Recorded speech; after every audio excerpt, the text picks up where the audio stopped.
Para esta noite, eu quero compartilhar com os irmãos um texto que se encontra na primeira epístola de João, capítulo 2, versículo 18 até o 25, que tem algumas lições para as nossas vidas, que há de falar aos nossos corações por se tratar da palavra de Deus.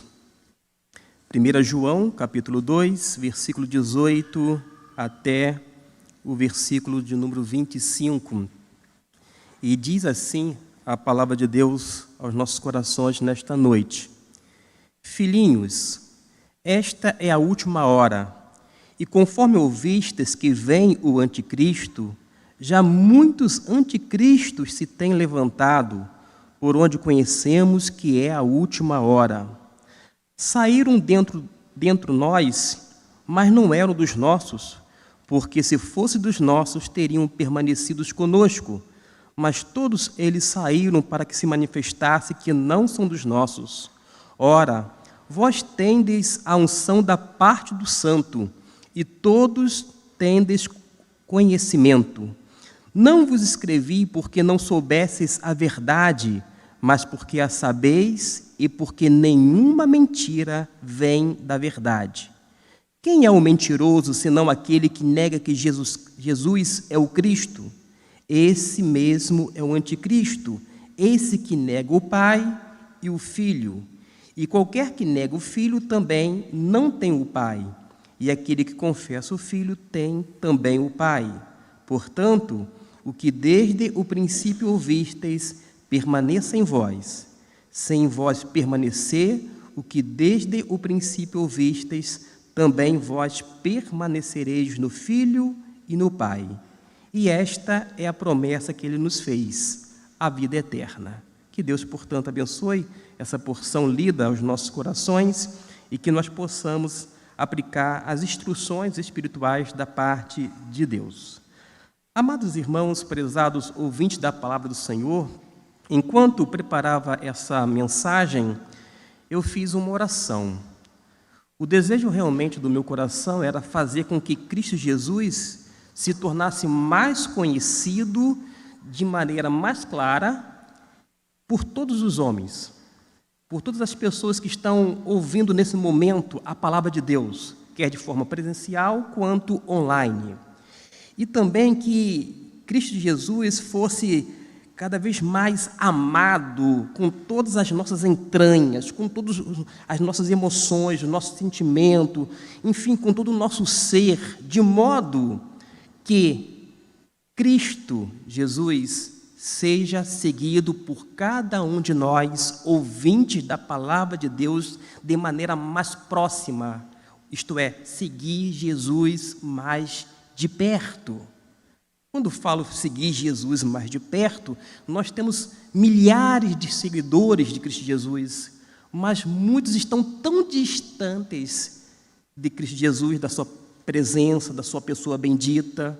Muitos outros são seguidores declarados de Jesus, mas não se reportam à palavra de Deus, ou seja, não dá realmente valor e importância à Bíblia Sagrada.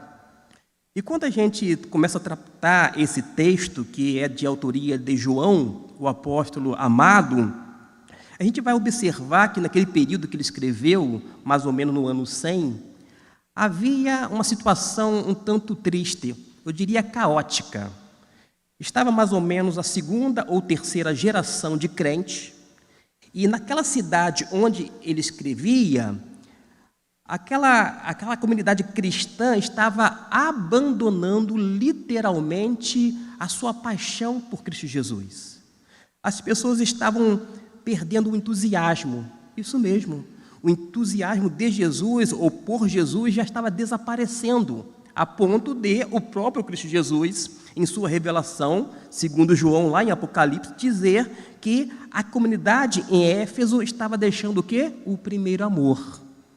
Muitas vezes as pessoas começam a se afastar da Bíblia e, por sua vez, da pessoa bendita de Cristo Jesus e vai perdendo esse entusiasmo.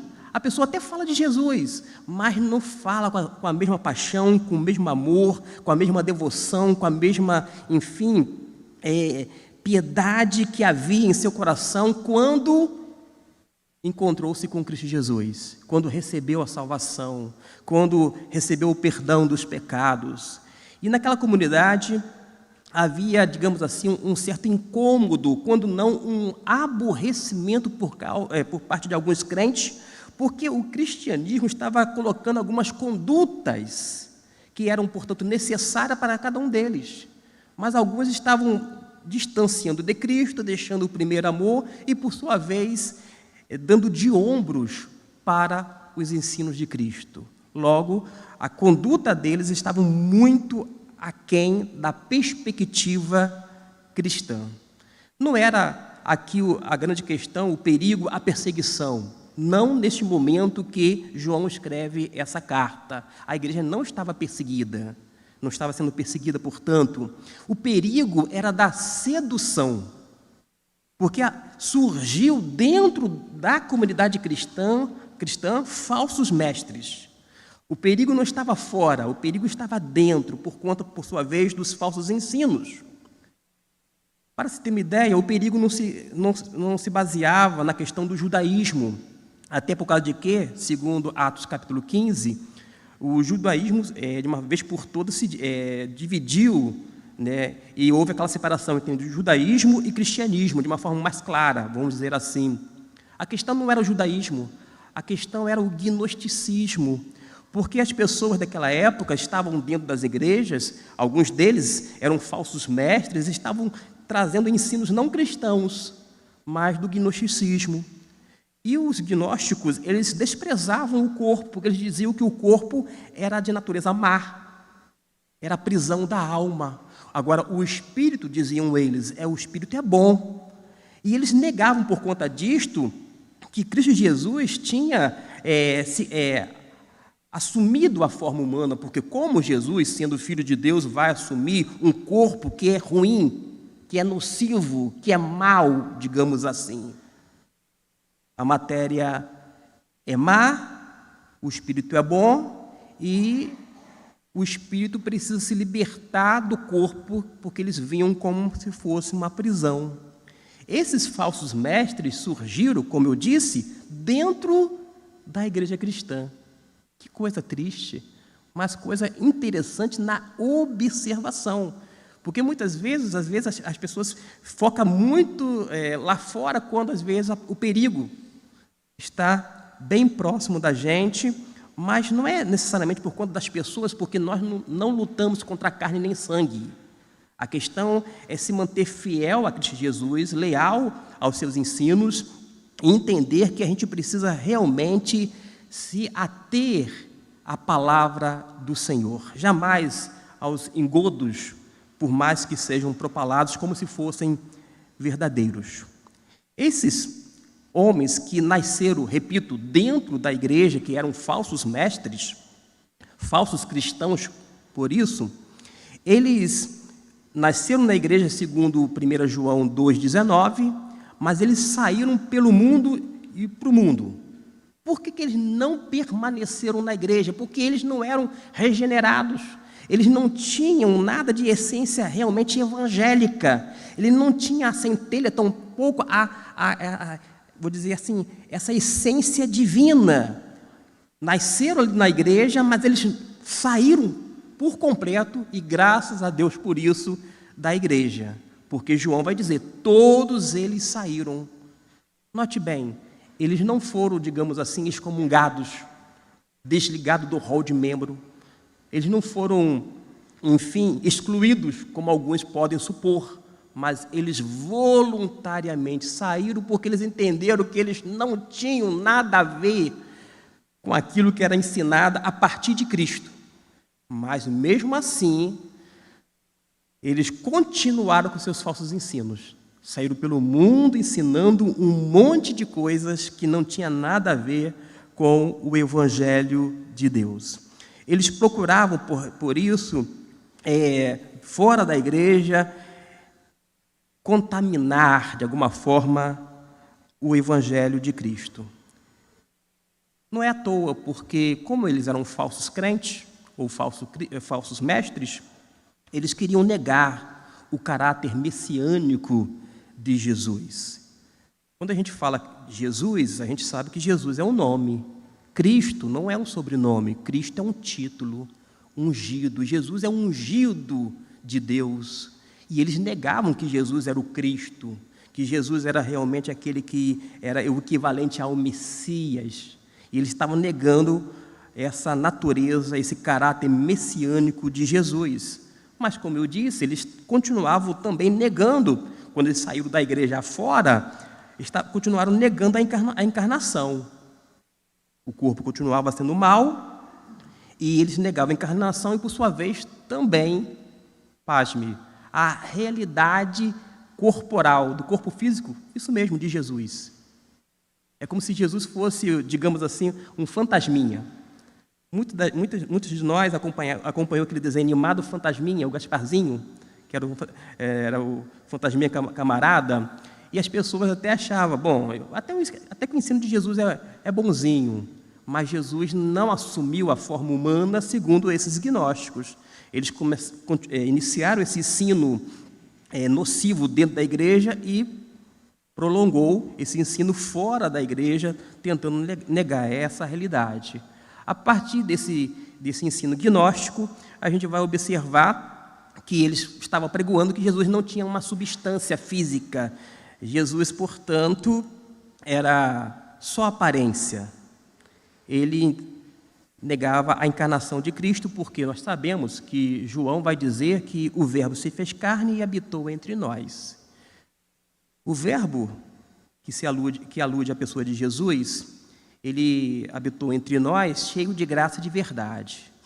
Essas duas coisas andam juntas, de mão dadas. A gente não pode, por exemplo, apregoar a graça de Cristo Jesus e se ficarmos distantes da verdade de Cristo, da verdade divina. A gente precisa entender que graça e verdade estão juntas e misturadas, fazem parte da essência de Deus. O nosso Deus é gracioso, é cheio de graça, mas o nosso Deus também, além de ser verdadeiro, toda a verdade vai ter a sua procedência, por isso mesmo divina.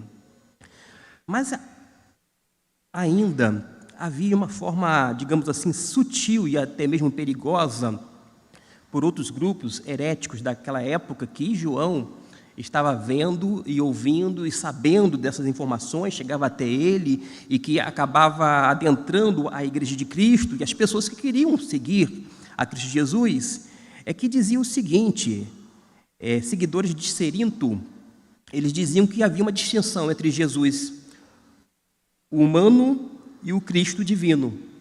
E ele vai dizer assim, olha, realmente Jesus nasceu. Eles não negavam a realidade do Jesus chamado histórico. Não, Jesus nasceu, ele foi concebido de uma forma natural, ele foi obediente, e depois do batismo, ou após aquele ato, quando a pomba desceu sobre Jesus, aí que ele recebe essa unção de Deus. Já na morte, os seguidores de Cerinto diziam que Jesus que deixou de ser divino e só o Jesus humano morreu, ou seja, faz essa separação, essa dicotomia entre o Deus na pessoa de Jesus como Jesus, homem e Deus. Esses são ensinos heréticos. Agora, a gente precisa compreender algumas coisas. Primeiro que, lá no Antigo Testamento, quando se fala sobre os últimos dias, fala sobre a maneira soberana de Deus agir. Deus age na história, Deus intervém. Fala sobre essa soberania divina e, ao mesmo tempo, sobre a obediência que o povo de Deus teria, porque haveria o quê? A supremacia de Deus. Então, quando a gente fala lá nos últimos dias, de acordo com o Antigo Testamento, se refere também ao dia do Senhor. O dia do Senhor, para aqueles que estão em desobediência, será um dia terrível. Mas para aqueles que são filhos da luz, são do dia, não vai pegar de surpresa. Porque a sua conduta, a sua atitude, o seu comportamento condiz com aquilo que ele apregoa, com aquilo que ele, enfim, professa em relação à fé na pessoa de Cristo Jesus. Agora, os judeus, eles acreditavam que tinha duas idades. Uma idade, digamos assim, presente, que seria má, o mundo estava entregue ao mal, e tinha uma idade do porvir. E no futuro haveria então essa supremacia. E no meio ficaria ali os últimos dias. Quando nós falamos em últimos dias, e quando a gente se depara agora no versículo 18 sobre a última hora, as pessoas pensam que é o fim. Quem disse isso? Quando a gente compreende a Bíblia, a gente vai perceber que quando fala últimos dias e última hora, embora não seja a mesma coisa, mas que são elementos, que são coisas que não conduzem à extinção, mas sim à consumação. Da mesma forma que para o crente em Jesus que morre, a morte não é um fim, é um começo de uma nova vida na presença de Deus. Da mesma forma, quando a gente pensa em últimos dias, a gente não pode somente olhar para a destruição, porque não é somente destruição, é sim uma recriação. Porque diz lá Apocalipse, um outro livro da parte de Deus, que haverá o quê? Novos céus e nova terra. Então não acabou. Quem disse que os últimos dias é o fim de tudo? Como eu disse, não é a aniquilação, mas é o recomeço. O recomeço sem aquelas coisas danosas que nós vemos de uma forma muito explícita na palavra de Deus, tanto no Antigo Testamento quanto no Novo Testamento. Agora, quando a gente se depara, filhinhos, esta é a última hora, a gente precisa entender que surge aqui a ideia de que o mundo passa. O mundo passa. E essa última hora vai preceder a vinda de Jesus, o advento de Cristo Jesus. Poderia dizer que é o período entre a primeira vinda e o advento, isto é, o retorno de Cristo Jesus. Mas, para aqueles que estão vivos, vai ser literalmente a última hora, como pode ser a minha última hora. E se assim for, glória a Deus por isso. Por causa de quê? Quando a gente nasce de novo e vive para Cristo Jesus, a gente vai perceber que, por mais que a gente faça todas as coisas com maior devoção, maior empenho aqui na terra, mas a gente depois tem que dar a mão à palmatória e entender que estar com Cristo é muito melhor. É muito melhor. Contudo, o próprio apóstolo Paulo, ciente disso, ele diz o seguinte: bom, mas se eu posso, de alguma maneira, ser útil aqui na terra, ser um instrumento de Deus, eu hei de continuar, mas vivendo não minha própria vida, mas vivendo aquilo que o Senhor Jesus tem determinado para mim. E é essa percepção que nós temos. No versículo 18, depois dessa expressão, a última hora, surge o termo anticristo. Quando se fala em anticristo, as pessoas, às vezes, abrem o livro de Apocalipse e mencionam sobre o anticristo ou anticristos. Detalhe, podem ler todo o livro de Apocalipse. Não existe uma vez sequer o emprego do termo anticristo ou anticristos. As pessoas já vão viciadas e começam a introduzir elementos outros que não estão no texto. As pessoas muitas vezes lá em Apocalipse vê tantos desastres, mas não conseguem ver esse recomeço de Deus. Deus triunfando sobre o mal, Deus estabelecendo todas as coisas e sendo supremo e apresentando Jesus que está, sabe aonde? À direita de Deus. À direita de Deus. As pessoas veem até fatos que eles dizem que estão acontecendo agora lá no Apocalipse, mas não conseguem enxergar Jesus à direita de Deus, que detém todo o poder, todo o controle, que está lá de uma maneira exaltada diante do Deus Pai. As pessoas se perdem nesses vários detalhes e não focam na pessoa de Cristo. Mas esse anticristo aqui no versículo 18 pode ter duas ideias. E, na verdade, eu penso que as duas estão inseridas quando João ele menciona. Primeiro que o anticristo é alguém que se opõe como adversário a Cristo. E, nesse sentido, é uma oposição aberta e inegável. Ele se coloca como adversário e ele mostra realmente as garras, ele mostra para que veio, e ele se opõe de uma forma declarada a Cristo Jesus. E às vezes a gente tem observado isso, assim como João na sua época observou. Agora, pode ser também um anticristo como alguém que parece se colocar e quer se pôr no lugar de Cristo, quer ser adorado, quer ser endeusado, quer ditar as normas da igreja de Cristo, quer literalmente mandar. Não quer que Cristo seja o cabeça da igreja. São pessoas que estão não preocupadas com o reino dos céus, com o reino de Deus. São pessoas que são falsas e que querem um império. Não se preocupar em expandir o reino de Deus, mas em criar um império, porque quer poder, quer mando para os seus desmandos. São pessoas realmente que revelam que não tem nada de Cristo em seus corações. E quantas vezes nós temos visto, não apenas no decorrer dos séculos, mas no século presente também, alguns líderes religiosos que constroem impérios, mas sem Deus. A gente vê o império que foi construído, mas a gente não consegue em nenhum momento enxergar Deus, porque Deus não está naquele negócio. Não tem nada de evangélico na sua essência, como nós podemos observar. Agora, as pessoas que se procuram se colocar no lugar de Cristo, ela vai agir de uma maneira silenciosa, muito sutil. No versículo 19, saíram dentro de nós, mas não eram dos nossos. Saíram porque eles nunca pertenceram ao corpo de Cristo. Nunca, organicamente unidos, foram ao corpo de Cristo. É justamente o contrário que acontece quando todos nós, quando aceitamos a Cristo Jesus, como quando experimentamos, vou dizer assim, a primeira dádiva, a primeira bênção que consiste na salvação, quando nós recebemos o Espírito Santo.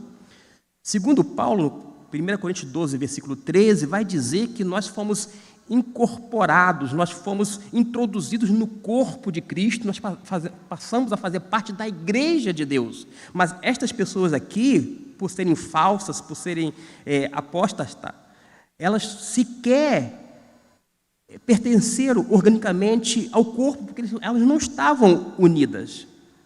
A apostasia, meus irmãos, é possível para aqueles que nunca aceitaram a Cristo. Quando uma pessoa se afasta de uma forma deliberada de Cristo Jesus, da sua igreja, ele está assumindo a conduta de um apóstata. Ele nunca foi um salvo, ele nunca foi um crente, ele nunca aceitou a Cristo, nunca reconheceu o senhorio de Cristo. Ele nunca realmente experimentou esse dom da vida eterna. No versículo 20, ora, vós tendes a unção da parte do Santo e todos tendes o conhecimento. É interessante, quando falo assim, interessante à luz da Bíblia, é que 2 Coríntios, capítulo 1, versículo 21 e 22, eu leio: mas aquele que nos confirma convosco em Cristo, nos ungiu, é Deus, o qual também nos selou e nos deu como penhor o Espírito Santo em nossos corações. Quando nós recebemos o Espírito Santo, no momento da conversão, nós fomos selados com o Espírito Santo, mas diz ainda a palavra de Deus, nós fomos ungidos por Deus. Nós já recebemos a unção. A gente precisa fazer uma distinção didática, eu sei disto. A revelação de Deus já veio aos escritores. E esse teor da revelação já foi inspirado pelo próprio Espírito Santo. Agora, nós, assim como aqueles cristãos depois do Pentecostes, por exemplo, eles precisam ser iluminados pelo Espírito. Iluminados para que possa ler e ter a sua mente, vou dizer assim, alargada, aberta, o seu conhecimento venha a ser ampliado, a sua mente venha a ser dilatada. É isso que a gente aprende com a palavra de Deus. E a gente tem esse poder de descobrir, isto é, de discernir entre a verdade e o erro por causa da unção que nós recebemos do alto, porque nós fomos ungidos por Deus ao recebermos o Espírito Santo. E nós não podemos, então, flertar com a mentira, com o engano, nada que tenha essa natureza pecaminosa. Diz o texto é enfático, todos têm desconhecimento. E, particularmente aqui, há uma diferença entre a verdade e os ensinos falsos. Já no versículo de número 21, não vos escrevi porque não soubestes a verdade, mas porque sabeis e porque nenhuma mentira vem da verdade. Meus irmãos, mentira alguma jamais procede da verdade. Quando Judas traiu Jesus, diz a Bíblia, salvo engano segundo Lucas, que Satanás entrou nele. Quando um crente, por mais que ele seja ungido de Deus e por Deus, aquele mesmo que tem o selo, o penhor, que é o Espírito Santo habitando dentro dele, mas quando ele, de uma forma deliberada, consciente ou não, mas quando ele começa a flertar com a mentira e até mesmo propalar a mentira, ele está sendo usado pelo diabo.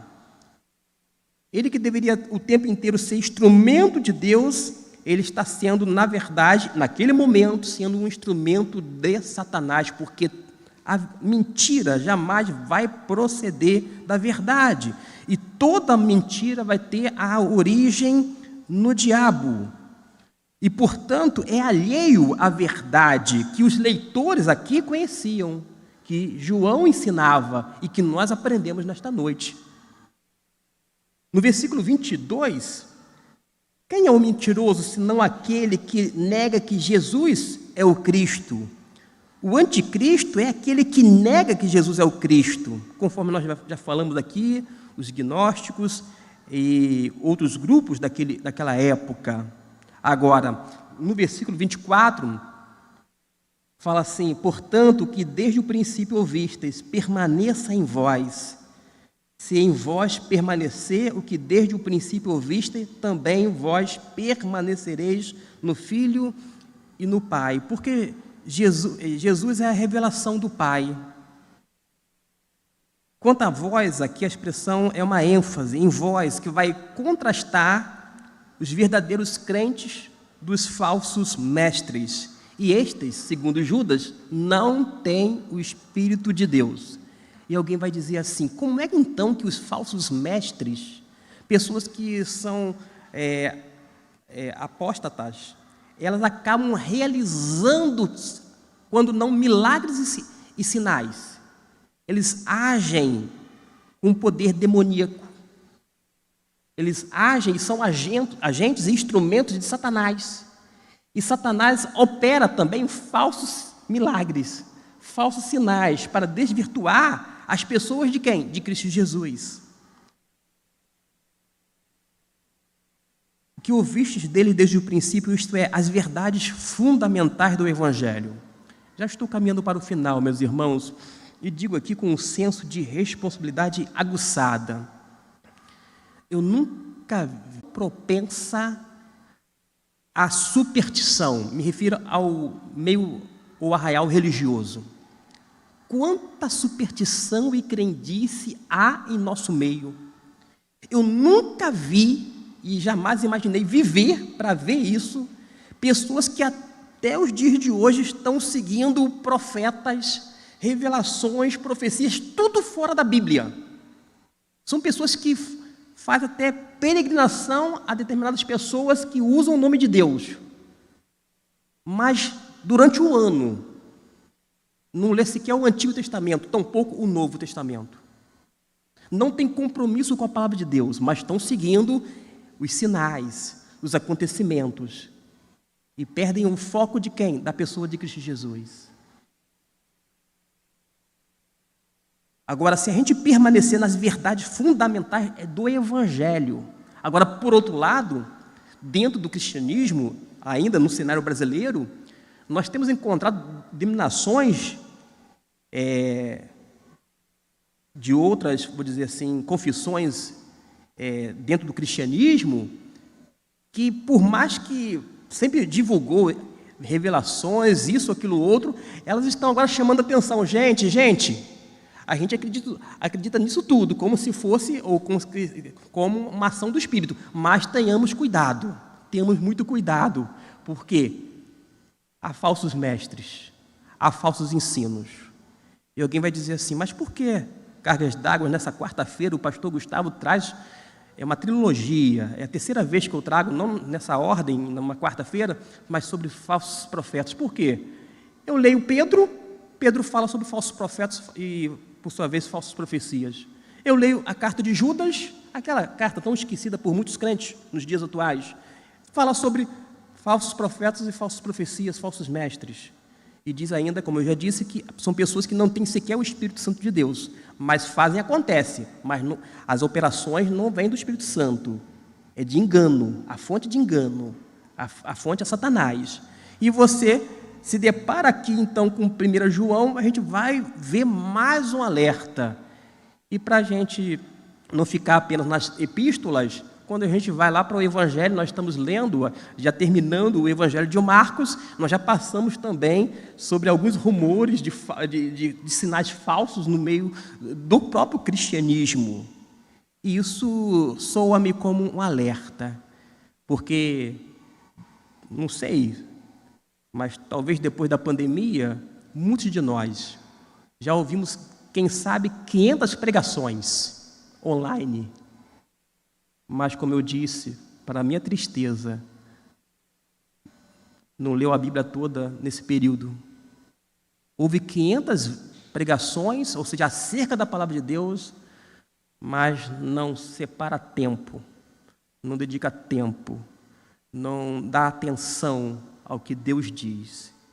E acredite, algumas coisas que alguns homens falam, porque se repetiram mais de 400 vezes, são tidas como verdade, mas não são.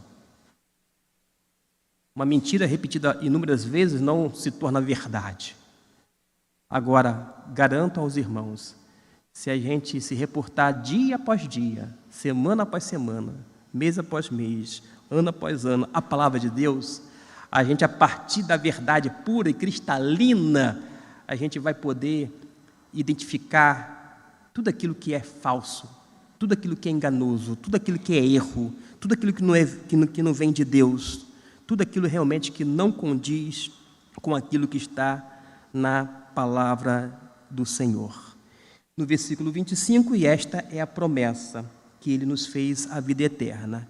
É o mesmo Deus, é o mesmo que permanecer nele, no versículo precedente, ou seja, a gente tem que permanecer em Cristo Jesus, porque a unção nós já recebemos.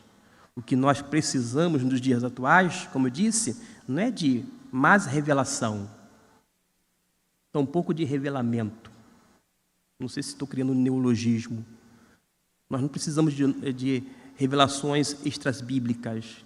Nós não precisamos sequer sermos inspirados, porque, biblicamente falando e teologicamente também falando, os escritos são inspirados, mas Deus, através do seu Santo Espírito, pode iluminar as nossas mentes para a devida compreensão da sua palavra. Aí, quando a gente vai para a palavra de Deus, a gente sabe realmente, não apenas a sua procedência, mas sabe o quanto é bom para nós, seres humanos, permanecermos na verdade, ficarmos em Cristo Jesus, alicerçados nela. Agora, a minha oração final é que todos nós venhamos investir tempo e atenção e entender que quando nós nos colocamos para ler, meditar, estudar, pesquisar, a gente também se coloca em ato de adoração, não adorando a palavra de Deus, porque nós não somos idólatras a ponto de adorar a palavra de Deus, mas o Deus da palavra, e que Ele nos ajude, nos oriente sempre a partir da mesma. Que Deus nos abençoe. Amém.